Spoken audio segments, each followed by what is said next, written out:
وتقاليدها ولا أدخر جهدا لخدمتها والمحافظة عليها وأن أهب لنجدتها إذا دعت الحاجة تحت أي ظرف وبأي طريقة ممكنة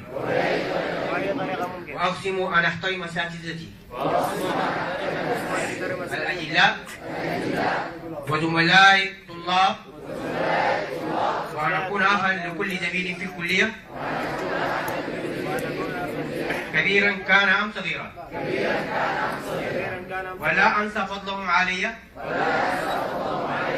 مهما طال الزمن وأن يجمعني مع إخوة الطلاب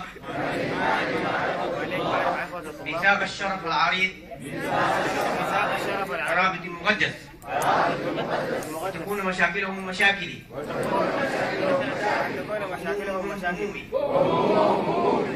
هذا